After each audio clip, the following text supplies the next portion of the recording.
doing this on 2. We did it, I think. Hope you all can hear me good on it. So we're going to wait just a second for people to log on. So, yeah, so we are, I guess, double timing it today, yeah? We are technically on 2 strings. Hooray. Okay, so my name is Benjamin Morris. I am a tactical strength and conditioning facilitator. I am an ACFT course manager. With the Army, I actually teach people how to administer and grade the ACFT. I am also a master fitness trainer, master resilience instructor, and I was a former drill sergeant. I did 10 cycles, 15 years in the military, 10 cycles as a drill sergeant. And the last part of that I want to point out is I am a Pacific Best Warrior winner. 7 time zones, right? A third of the earth. I was the best soldier in that whole little AO long time ago.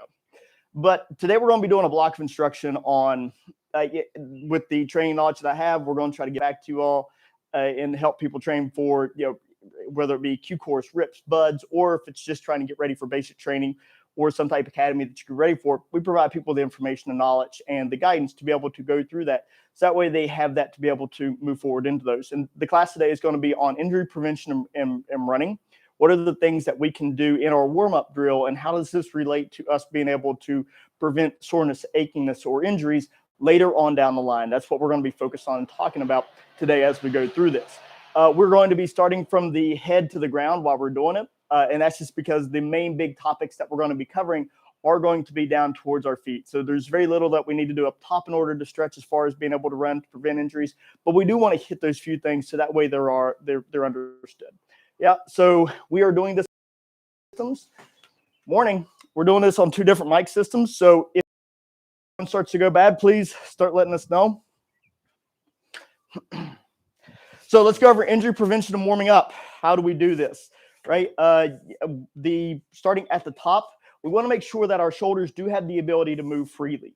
We want to make sure that in everything, whenever we're warming up to get ready to run. Let me fix this one up here just a little. Wrong one. In all movements, whenever we're training, whenever we're getting ready to run, whenever we're getting ready to train, what we want to make sure that we do is that we have taught our body the pattern that we're wanting it to do, the joints that are involved in it. We've given them a chance to actually exercise and move through, and for it to understand this is the exact pattern that we're wanting you to do. So for our shoulders, what are the things that we need to do to warm up in order for us to be able to, what are the things that we need to warm up in order for us to be able to have a good run and a reduction of pain inside of our upper body? The first one that we like to recover is what we refer to, it's sometimes referred to as AIS, or what we like to refer to as ring finger. Your shoulders need to be able to freely move back and forth whenever you're running. That's what we're looking for. What we don't want is for you to be able to, twisting at the weight, trying to bring those shoulders to and fro. We want the shoulders to move straight back and straight forward. So we'll make sure that they're good and loosed up, and those rotator cuffs, which control where our elbows at in space, are cued that we want them to do some of the work. So the exercise we like to do, we call it ring finger. Sometimes it's called ASI. Whatever you want to refer to it as, you're going to stand straight up, stomach tight, glutes tight, hands straight out in front of you, and have your palms pointed straight up to the air and try to point your pinkies together. From this position, we're going to drive our thumbs back as far as we can in space, right? And try to keep our palms up to the sky and bring them back. What this is doing is it's cueing the muscles that are controlling where our elbow and our shoulders at in space. It's cueing them to start coming alive. And this is really important as we go through running, because as previously stated, we want to have good loose elbow, good loose shoulders to where they're able to pump back and forth whenever we're running. Remember that your cadence whenever you're running truly set off your elbow and your hand. This is where the cadence is set at. This is going to move at the pace. The pace that this moves at is going to dictate the pace that your feet are moving. Okay. Moving on down, we do want to have some ab workout, right? We want to cue our abs exactly what we want it to do whenever we go on a run, because if we can cue our abs to be involved when we're running, right, to where our belly button is in tight and we don't have our belly button leading over the finish line whenever we're running, that goes a long way in preventing lower back injuries and stress and pain whenever we do go running. So what are some things that we can do in order to help cue that we want this to be involved in the running process? So this is where we went and got the pole. This is one of my favorite ways to do this, right? So we're going to take the pole, and this is very similar to a deadlift exercise that you'll see a lot of times. I'm going to have to move over to the box here in a minute so everybody can see. But we're going to take and press this down against the hinge of our hips, right? And we're going to press this down against it. And what this is going to start cueing is we're going to start pulling those upper ribs down as we're pressing down against that. Yes, your lats are going to become activated, and that's a cue for a lot of deadlifters on it, but that's not what we're looking to cue, because whenever you have to cue those lats, you also have to cue those abs, and that's what we're looking to get a little bit warmed up, right? That little flinch, that little tuck of the abs, that's what we want whenever we actually go running. We don't want the belly out in front. We want that to have a little bit of cue, so that way that's good and tight as we go running. All right, so next one.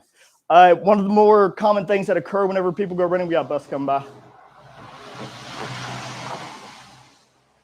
One of the more common things that the injuries that occur whenever people go running is located in the hip. And even people who have knee injuries whenever they come back from running, a lot of times that is coming from above it, right? It's the fact that the knee is having to overcompensate for what's happening what's happening at the hip joint. There's an overcompensation that has to occur, so now that knee becomes inflamed. It has to work too much, and because that hip wasn't worked correctly. Or a lot of times whenever people go running, the hip itself will let you know that it is very uncomfortable with what it's currently doing, right? So it'll start to cue that. So we need to make sure that our hips are good and warmed up as we go into running. So remember, we don't want to stretch muscles as we're going through a warm-up process. That's not what we're looking for. What we're looking for is to let the body cue and let it know exactly what we want it to do. So we're looking to think of it as applying grease to the grooves. We're wanting these joints, right, that are going to be actioning and moving as we're going through running. We're wanting the body to start putting a little bit of grease inside those joints, so that way as we go running, it's easy for them to be able to flow through. So this is referred to as a gait drill, right? And if you're familiar with the ABCs of running, which I strongly encourage you all to research that, make sure that you have a good understanding of that, because it can be very beneficial to you. It is part of that. This is the C drill, the ABC drill. So what we're going to do is pick that foot up. We're going to rotate that knee out. So we've opened the gate, right? Back down. Now we're going to pick the knee back up, and we're going to rotate in and back down. So this is an action. This is a dynamic movement. This is not something that we do in order just to have that stretch. This is us trying to control that hip and that knee up, straight out, straight down, back up, and over. Very smooth and rhythmic movement that we're going to utilize to make sure that our hip is good and warmed up and loosened up as we go into running, to prevent the injuries associated with the hip. Make sure it's warmed up for it. Whenever you look at the C drill, you're just going to add a skip to that while you're doing it, right? So strongly encourage you. This is going to be one of the classes that we're going to be coming up with here in the future, is we're going to cover the ABCs of running.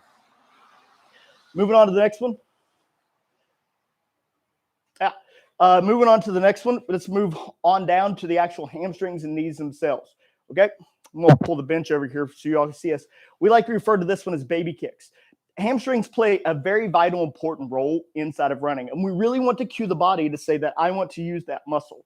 This is what I want to be a primary function whenever I'm running. So we want to make sure that the hamstrings are the muscles that run up underneath our butt. They run and they actually cross our knee. It's that muscle that's running up the back of your leg.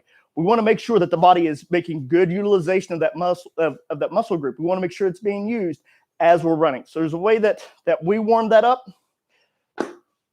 And so once again, these are referred to as baby kicks. I think I need to move that one down a little bit more.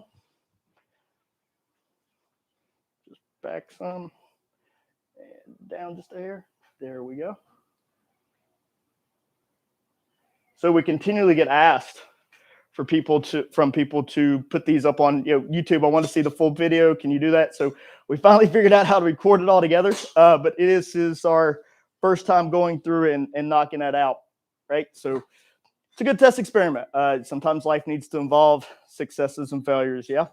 So baby kicks, what are we going to do? We're going to lay down on our belly, and you can do this on a bench or on the ground. Either one is perfectly fine. What we're going to do is we're going to be actioning our legs at the knee, kicking them back and forth. The key is that we're going to try to stop with our heel directly over top of our knee, and we're going to try whenever we go down to keep our toe from just touching the ground. We want to take it down as close as we can. We're going to do this first alternating back and forth, and then we're going to do it with our heels together moving together on it. And what this is doing is this is cueing our hamstrings to warm up, to fire up, to get ready to run. We want our body to know we want to use this muscle whenever we go running. So demonstration, like I said, I'm going to do this on a bench. You can do this on the ground. That's perfectly fine. Both of them work. So laying down on it, face down, right? Heels go together. There you go. And now we're going to, take that foot. It's okay. All right, now we're going to start activating kicking back and forth. Right, trying to bring my heels all over the top. I'm not trying to bring my heels all the way towards My butt. I'm not trying to bring my heels all the way towards my butt. I'm trying to stop them with my heels directly over the top of my knee. And whenever they go down, I'm not trying to take my toes as close to them as I can and bring them back. So we're going to do them alternating. Always turn these things up, and now we're going to do them together. Dolphin tailing, mermaiding, whichever one you want to call it, right? But what we're doing is cueing this right here that we want to use this muscle as we move into running. Moving on down the leg. Now we move into Now we move into our actual calf. Remember, there's a number of different muscles that make up our lower leg, and everything from our knee down to our toe is vitally important in the process of our running. We want to make sure that that these joints are good and loosened up and that there's no restriction in the movement in this area as we go through running, right? So the first one that I want to cover is what's referred to as standing ankle circles. So as we do this, we're going to find some type of wall, barrier, it doesn't matter, anything for you to lean upon. This is not a balance drill. That is not the point of this whenever we're doing this. The point of this is that we want to be able to, on one-legged, pull that knee up as high as I can, be able to lean on something so that way I don't have to worry about falling over, pull that knee up, and now work that ankle in that circle as much as I can, making sure that this joint is good and loosened up.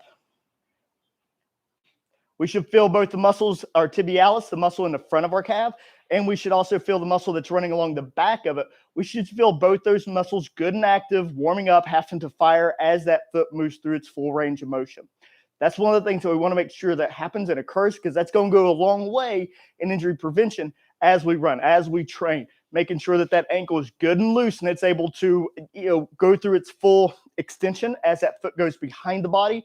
And whenever we come forward with it, it's not tight. It's not pulled up in front. The toes are not up, because if the toes are up, now we're going to heel strike. If the toes are down and that ankle is good and loose and it has good range of motion, our forefoot's going to lead to the ground. That's really what we want whenever we go running. So the last exercise that we're going to cover while we're doing this, these are referred to as Tibialis Raises.